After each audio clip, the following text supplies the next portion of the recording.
Okay, let's look at it.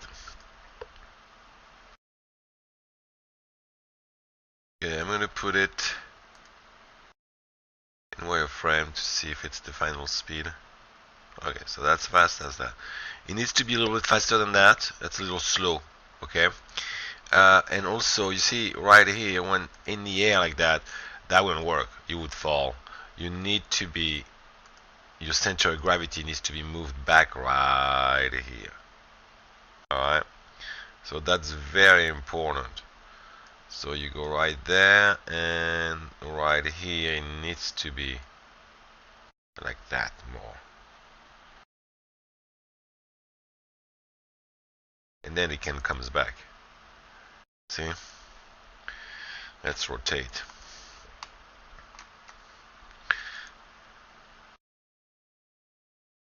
See, it's better right there. And you need to move your head. Yeah, you did the move of the head. That's not too bad, actually. Speed it up. It's too slow. Alright, and this is the main error of every beginner animators, is to go too slow. You need to go faster than that and put more follow through and more anticipation. But this is a good start, actually.